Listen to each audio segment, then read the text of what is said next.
কিছুক্ষণ আগে আলবি সত্যিটা যাচাই করার জন্য অলির ফোনে কল দিয়েছিল, কিন্তু অলি তখন নোমানের সাথে কথা বলছিল, যার জন্য আলবির ফোন থেকে নেটওয়ার্ক ব্যস্ত দেখায়। ব্যাস, আলবি সেটা নিয়ে রেগে মেগে ফোনটা আবারও আসার মেরেছে। ফোনটা দিয়েছিলাম বাবা মায়ের সাথে কথা বলার জন্য, কিন্তু ও তো বাবা মায়ের কাছেই আছে। কথা বলছিল কার সাথে?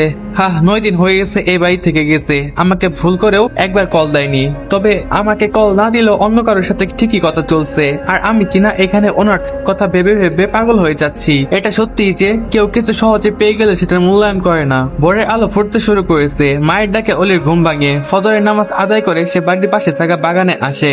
নিজের হাতে এই গোলাপ ফুলের বাগান করেছে সে। প্রতিদিনের রুটিন অনুযায়ী পানি দিচ্ছিল অলি।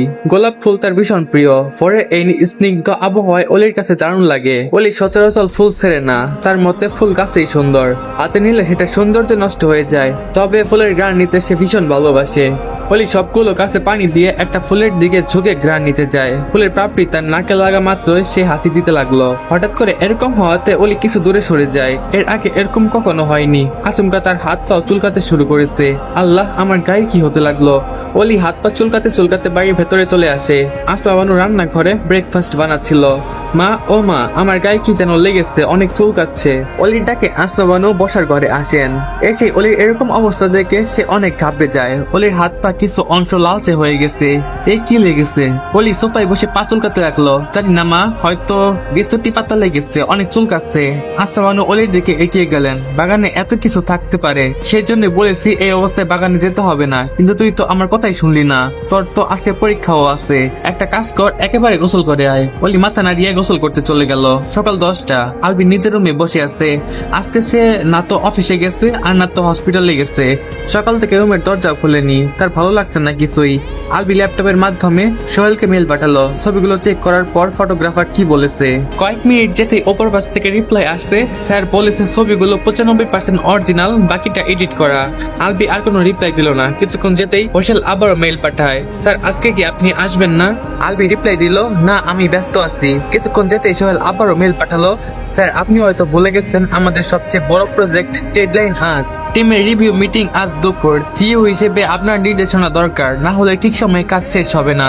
মেলটার দিকে আলবি অনেকক্ষণ তাকিয়ে রইল। সে এত গুরুত্বপূর্ণ একটা বিষয় ভুলে গেছে ভাবতেই তার ভীষণ রাগ উঠছে। আজকে প্রজেক্টটা লঞ্চ করতে না পারলে বিশাল বড় একটা লস ফেস করতে হবে। সে এই বিষয়টা ভুলে গিয়ে সারা রাত শুধু অলির কথাই ভেবেছে। আলবি সমস্ত ভাবনা সাইডে রেখে উঠে দাঁড়ালো, তারপর ফ্রেশ হতে চলে গেল। সময়ের পাতা থেকে ঝরে গেছে বেশ কয়েকটা দিন। অলি লাস্ট 2টো পরীক্ষা বাকি ছিল, আজ একটা আর 2 দিন পর একটা। অলি এই কয়েকদিন আলবিকে প্রতিদিন কল দিয়েছে, কিন্তু আলবির ফোন বন্ধ বলেছে। অন্যদিকে আলবি নিজের কাজ নিয়ে ভীষণ ব্যস্ত। হসপিটাল আর অফিস সামলাতে হিমশিম খাচ্ছে। অলির উপর অভিমান জমেছে, যদিও সে জানে তার অভিমান কোনো মূল্য নেই অলির কাছে। আলবি রাগ হলে সেটা সে প্রকাশ করে, কিন্তু অভিমান হলে সেটা সে প্রকাশ করে না, চুপচাপ থাকে। কারোর প্রতি তার কোনো চাওয়া পাওয়া নেই। অলি তাকে ভুল বুঝলে বুঝুক, সে আর ভাঙাতে চায় না। সে জানে অলি তার অভিমান কোনোদিনও বুঝবে না, আর আলবি তাকে বোঝাতেও চায় না। ফোন হাতে থাকলে আনমনে হলেও সে অলিকে কল দিয়ে দিতে পারে। কৈফিয়ত চাইতে পারে ছেলেটা কি ছিল, কেন অলিকে স্পর্শ করেছে, তাতে কি হবে? আলবির বুকের মাঝের এই অসহ্য যন্ত্রণাটা কি কমে যাবে? যাবে না। আলবি সেই জন্য আর ফোন কেনেনি, আর কিনলেও বা কি, সে এইরকম পরিস্থিতিতে আছে যে ফোন কিনলে একদিনের বেশি ফোন অক্ষত থাকবে না। অলি পরীক্ষা দিতে যাওয়ার জন্য রেডি হচ্ছিল, তখনই তার ফোনটা বেজে ওঠে। অলি ফোন হাতে নিয়ে নাম্বারটা দেখে শ্বাস ফেললো। প্রত্যেকবার নোমানের নামের ছেলেটা কল দিলে সে ভাবে আলবি কল দিয়েছে। সে ইচ্ছাকৃত ভাবে এমন ভাবে তেমনটা নয়, তার মন নিজে থেকেই ভেবে নেয়। অলি কলটা রিসিভ করে কানের কাছে নিল। হ্যালো। নোমান হাসিমাখা কণ্ঠে বলল, কি হয়েছে মিস, আজকে কণ্ঠটা কেমন শোনাচ্ছে? খুব বেশি বিরক্ত করছি নাকি? অলি একটা শ্বাস ফেললো। লোকটা প্রতিদিন নিয়ম করে অলিকে কল দেয়, অবশ্য আজে বাজে কিছু বলে না, তবে অলি ভালো লাগে না কথা বলতে। যখন বাড়িতে একা থাকে তখন তার দম বন্ধ হয়ে আসে। একাকিত্ব কাটানোর জন্য সে কথা বলে নোমানের সাথে। নোমান স্বাভাবিক স্বরে বলল, আপনার জন্য একটা সুখবর আছে। সেটা কি? আমি ফিরে এসেছি, আজকে দেখা হচ্ছে। কথাটা শুনে অলি খুশি হলো। এতদিন কার্ডটার জন্য অলি যোগাযোগ করেছে ছেলেটার সাথে। কার্ডটা দিয়ে দিতে পারলেই সে দায় মুক্ত। এরপর আর কল রিসিভ করবে না। আচ্ছা, আমি তাহলে দুপুর টাইমে সেখানে অপেক্ষা করব, আপনি কার্ডটা নিয়ে যায়েন। নোমান সেই ব্যাপারে কিছু না বললে অন্য কথা বলল, আজকে তো তোমার অর্থনীতি পরীক্ষা, তাই না? হ্যাঁ, আমার দেরি হয়ে যাচ্ছে, এখন রাখছি। নোমান একটা শ্বাস ফেলে বলল, আচ্ছা, বেস্ট অফ লাক। উঁচু সিলিং, চারপাশ কাঁচ দিয়ে ঘেরা। সকালের কড়া আলোতে কাঁচের গ্লাসগুলো উত্তপ্ত, তবে ভিতরে এয়ার কন্ডিশন থাকার বাতাসে এক ধরনের ভারসাম্য তৈরি হয়েছে। এক পাশে মেটালিক ধাঁচের খোলা ওয়ার্ক স্টেশন, সাদা ও ধূসর রঙের আধুনিক চেয়ার ডেস্ক, মাথা নিচে করে বসে আসছে একজন ডেভেলপার। কেউ কোড করছে, কেউ বা হেডফোনে কল দিয়ে কথা বলছে। কিবোর্ডের ক্লিক ক্লিক, মাউসের স্ক্রল, মাঝে মাঝে প্রিন্টারের গুনগুন। আলবির কেবিন আলাদা কাজ দিয়ে ঘেরা হলেও আধ খোলা। আলবি নিজের ডেস্কে বসে আসে। মিনিমাল ডিজাইনের কাঠের ডেস্ক, এক পাশে রাখা সিলভার ম্যাকবুক, অন্য পাশে এক গ্লাস হালকা লেমন ইনফিউজড পানি। ডেস্কের উপরে রাখা ডিজিটাল ক্লকের সময় ধীরে ধীরে এগোচ্ছে। 10:43। দেওয়ালে ঝুলে থাকা একখানা বিমূর্ত চিত্রকর্ম ঘরের পরিবেশে এক ধরনের নীরব ভারীকে যোগ করেছে। আলবি চুপচাপ ল্যাপটপের স্ক্রিনের দিকে তাকিয়ে আছে। স্ক্রিনে এক্সেল সিটে লম্বা সারি, report, project, timeline, mail, client সব মিলিয়ে এক জোড়া ক্লান্ত চোখ ধৈর্য ধরে বিশ্লেষণ করে চলেছে প্রতিটি ডিলস। মাঝে মাঝে সে আঙুল দিয়ে কপালের মাঝখান চেপে ধরছে। ঠিক তখনই তার কেবিনের দরজায় কড়া নাড়ার শব্দ। সোহেল, তার ব্যক্তিগত অ্যাসিস্ট্যান্ট, ধীরে ধীরে মাথা বাড়িয়ে জিজ্ঞেস করে, sir, may I come in? Albi কেবল মাথা নাড়ে। সোহেল ভেতরে এসে দাঁড়ায়, ফাইল হাতে, চোখে গম্ভীরতা। স্যার, জার্মানির মেডিটাস ক্রপ থেকে চুক্তি এসেছে।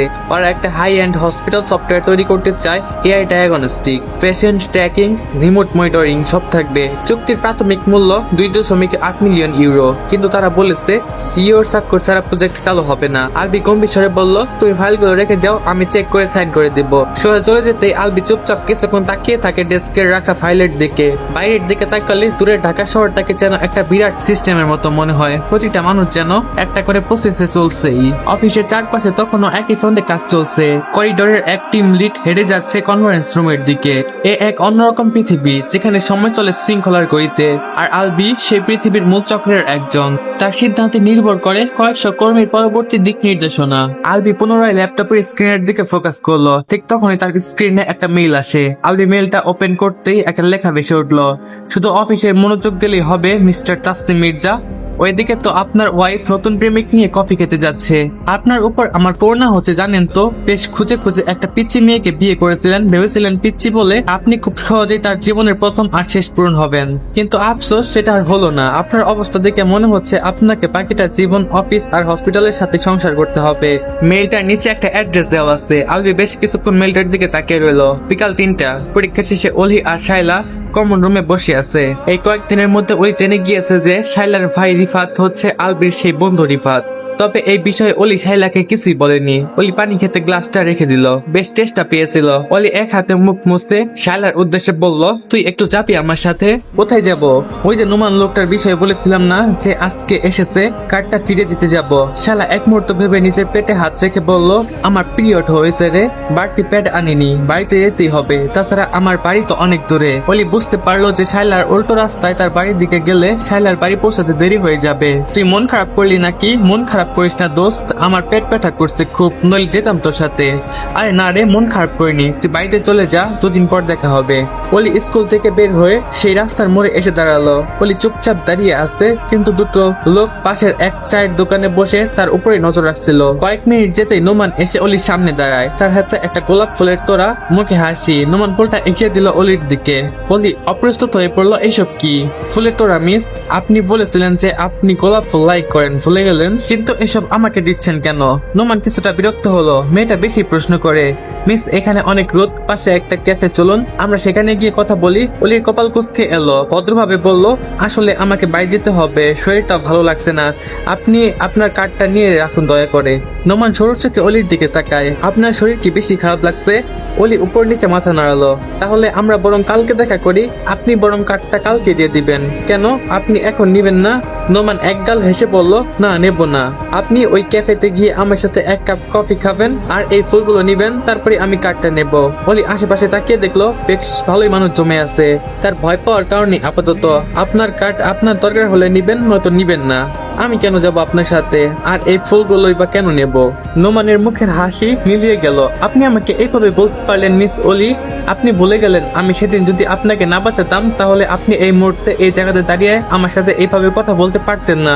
কথাটা শুনে অলি মাথা নিচু করে নিল। লোকটা সত্যি কথাই বলেছে, কিন্তু তার জন্য কি লোকটার সাথে ক্যাফেতে কফি খেতে করতে হবে, আমি সেই জন্য আপনার কাছে কৃতজ্ঞ। কিন্তু যাক বাদ দিন মিস অলি, তবে আমি শুধু আপনার সাথে এক কাপ কফি খেতে চেয়েছিলাম। আপনি যদি খেতে না চান তাহলে আমার খুব খারাপ লাগবে, আর কার্ডটাও আমি নিতে পারবো না। আপনি যেতে পারেন, আর বিরক্ত করবো না, দুঃখিত। নোমান চলে যেতে নিলে অলি একটা শুষ্ক ঢোক গিলে মনে মনে ভাবে সে আমাকে আর বাবুকে বাঁচিয়েছে। এক কাপ কফি খেলে কিছুই তো হবে না, তাই না? আর কার্ডটা একবার দিতে পারলেই তো শেষ। আমি আর কখনো এই লোকের কল রিসিভ করবো না, নইলে তো কল দিয়ে বিরক্ত করবে। আমি তো অকৃতজ্ঞ নই, কার্ডটা দিতে পারলে নিজেও শান্তি পাবো। বলি নোমানকে ডাক দিল। আচ্ছা চলুন, তবে আমি যেখানে যেতে চাইবো সেখানে যেতে হবে। নোমান খুশি হয়ে ফিরে এলো। বলুন কোথায় যাবেন আপনি? আমি সেখানে যেতে রাজি আছি। অলি হাঁটতে লাগলো, তার পিছু পিছু নোমানও আসছে। অলি নোমানকে নিয়ে আসফা বানুর যে পেস্ট্রি শপ কাজ করে সেখানে এলো। অলিকে শপে দেখে আসফা বানু এগিয়ে এলেন। আসফা বানু খুব ভালো পেস্ট্রি আর কেক বানায়। এই শপটা মূলত তার এক বান্ধবী আর সে মিলে চালায়। অলি তুই এসেছিস, ব্যাপার কি? এমনি এমনি তো কখনো আসিস না। অলি মিষ্টি হেসে নোমানকে দেখিয়ে বলল, মা উনি সেদিন আমাকে বাঁচিয়েছিল, আজকে উনি আমার সাথে এক কাপ কফি খেতে চাইলো। আমি ভাবলাম এই সুযোগে ওনার সাথে তোমার পরিচয়টাও করিয়ে দেওয়া যাবে। আসফা বানু নোমানকে দেখে বেশ খুশি হয়ে গেলেন। অনেক অনেক ধন্যবাদ আপনাকে আমার মেয়েকে বাঁচানোর জন্য। অলি তুই ওনাকে নিয়ে ভেতরে গিয়ে বস। নোমান আসফা বানুকে সালাম দিয়ে ভেতরে এসে বসলো। অলি তার সামনের চেয়ারে বসেছে। বাহ, আপনি তো অনেক চালাক মিস। অলি ভ্রুকুসকে জিজ্ঞেস করলো, কেন এমনটা মনে হলো? এই যে একেবারে মায়ের কাছে নিয়ে চলে এলেন। অলি মৃদু হেসে এক কাপ কফি নোমানের দিকে এগিয়ে দিয়ে বলল, মা আপনার সাথে দেখা করতে চেয়েছিল, ধন্যবাদ জানানোর জন্য, সেই জন্য নিয়ে এসেছি। নোমান কফির কাপে চুমুক দিয়ে বলল, আচ্ছা আপনার আমাকে কেমন লাগে? প্রশ্নটা শুনে অলি থতমত খেয়ে গেল। আপনার প্রশ্ন আমি বুঝতে পারলাম না। আমরা কি বন্ধু হতে পারি মিস অলি? অলি একটা শ্বাস ফেলে বলল, আপনি বয়সে আমার থেকে অনেক বড়। বড় হলে কি হয়েছে, আমার তো আপনাকে পছন্দ হয়েছে মিস অলি, প্লিজ আমাকে বন্ধু বানান। অলি একবার কাউন্টারে বসে থাকা মায়ের দিকে তাকালো। আসোয়ানু অন্য কাস্টমারের সাথে কথা বলছে, আর নোমান নিম্ন স্বরে কথা বলছে, যার জন্য অলি স্যারে আর কেউ তার কথা শুনতে পায়নি। কি হলো বলুন না, হবে না আমার বন্ধু? অলি কিছু না বলে কার্ডটা নোমানের দিকে এগিয়ে দিয়ে বলল, আপনার কথা মতো কফি খাওয়া শেষ, এবার আপনি এই কার্ডটা নিয়ে চলে যান প্লিজ। নোমান লক্ষ্য করলো অলি যেই হাত দিয়ে কার্ডটা ধরে রেখেছে সেই হাত কাঁপছে, সেই সাথে অলির চোখে মুখে ভয়ের চাপ। নোমান একটা শ্বাস ফেলে অলির দিকে ফুলের তোড়া এগিয়ে দিয়ে বলল, আগে এটা নিন মিস অলি। অলি কম্পিত হস্তে নোমানের হাত থেকে ফুলের তোড়াটা নিল, কিন্তু তার পুরো খেয়াল ছিল নোমানের পেছনে দাঁড়িয়ে থাকা লোকটার দিকে। লোকটা অগ্নিঝরা চোখে তার দিকে তাকিয়ে আছে। মূলত তার চাহনি দেখে অলি অন্তরাত্মা পর্যন্ত শুকিয়ে গেছে। অলি ফুলটা অন্য সাইডে রেখে ব্যস্ত হাতে কার্ডটা এগিয়ে দিয়ে বলল, আপনি প্লিজ এই কার্ডটা নিয়ে এখন এখান থেকে যত দ্রুত সম্ভব চলে যান। নোমান অলির চেহারা দেখে অবাক হলেও অলির হাত থেকে কার্ডটা নিতে যাবে, ঠিক সেই সময় কেউ একজন হঠাৎ করে এসে তার শার্টের কলার চেপে ধরে মুখ বরাবর একটা পাঞ্চ বসিয়ে দিল। লোকটা কিছু না বলেই নোমানের ইচ্ছা মতো মারতে লাগলো। নোমান নিজে আত্মরক্ষার জন্য লোকটাকে দু চারটা ঘুষি মেরেছে। আশেপাশের লোকজন এগিয়ে এলো তাদের ছাড়াতে। আসমানও এগিয়ে এসে অলির সামনে দাঁড়িয়ে জিজ্ঞেস করলেন, জামাই এখানে কি করছে, আর ওই লোকটাকে এভাবে মারছেই বা কেন? অলি যেন নিজের জায়গাতেই জমে গেছে। আলবি চিৎকার করে বলে উঠলো, আই উইল কিল ইউ, তোর এত বড় সাহস, তুই আমার কলিজায় হাত দিয়েছিস? অলি এগিয়ে গেল আলবির দিকে, নোমানকে ছাড়ানোর চেষ্টা করে বলল, কি করছেন, ছাড়ুন ওনাকে প্লিজ, ছাড়ুন ওনাকে। অলিকে দেখে আলবি আর নিজেকে কন্ট্রোল করতে পারলো না, নোমানকে ছেড়ে দিয়ে অলির গালে সজোরে একটা চোর বসিয়ে দিল। ঘটনার আকস্মিকতায় আসফা বানু ছুটে এলেন। থাপ্পড়টা অনেক জোরেই লেগেছে, ফলস্বরূপ অলি ছিটকে গিয়ে পড়লো কাঠের চেয়ারের উপর। আসফা বানু জিজ্ঞাসা দৃষ্টিতে আলবির দিকে তাকিয়ে শুধালেন, তুমি অলিকে মারলে কেন? রাগে আলবি দিক বিদিক শূন্য হয়ে বলে ফেলে, কেন মারলাম বুঝতে পারছেন না আপনি? ও হ্যাঁ, বুঝবেনই বা কিভাবে, মেয়ে তো আপনার সামনে বসেই রোমান্টিক শো করছে, আপনি নিশ্চয়ই বসে বসে সেই শোর মজা নিচ্ছেন। বিশ্বাস করুন আমিও অনেকক্ষণ যাবত দাঁড়িয়ে দাঁড়িয়ে মজা নেওয়ার চেষ্টা করছি, কিন্তু এই শোটা আমার জন্য মজার নয়, আমার জন্য সাজার ছিল। অলি কপালে হাত দিয়ে দেখলো রক্ত বের হচ্ছে, সেই সাথে ব্যথায় টনটন করছে, কিন্তু আলবির মুখ থেকে এই কথাটি শুনে অলি চুপ করে থাকতে পারলো না। আপনি আমার মায়ের সাথে এইভাবে কথা বলার সাহস কোথায় পেলেন? আলবি রেগে ফুঁসছে। নোমান নিজে কলার ঠিক করে ফেললো। এই অসভ্য লোকটা কে মিস অলি? কত বড় সাহস, ফলানি কোয়ানে এই নোমানের উপরে হামলা করছে? এই কে আপনি? আলবি রেগে মেগে বললো, আমি তোর বাপ। অলির দিকে ইশারা করে বলল, এই মেয়েটা তোর মা, বুঝলি? কথাটা শুনে সবাই তাজ্জব বনে গেল। পাশে দাঁড়িয়ে থাকা দিহান তো উচ্চস্বরে হেসে উঠলো। আলবি রাগি চোখে একবার তাকাতেই দিহানের হাসি উদাও হয়ে গেল। আলবি তড়িৎ গতিতে অলির হাত ধরে টেনে অলিকে নিয়ে যেতে লাগলো। কোথায় নিয়ে যাচ্ছেন, আমাকে ছাড়ুন, ব্যথা পাচ্ছি তো আমি। অলির চিৎকার শুনে নোমান এগিয়ে এসে অলির অন্য হাত টেনে ধরলো। আলবির মেজাজ এবার চরম বিগড়ে গেছে। ওর হাত ছাড়, নয়তো তোর এমন অবস্থা করবো যে তোর চেহারা তুই নিজে চিনতে পারবি না। নোমান বলল, তুই ওনার হাত ছাড়, নয়তো আমিও তোকে উপরে পাঠিয়ে দেব।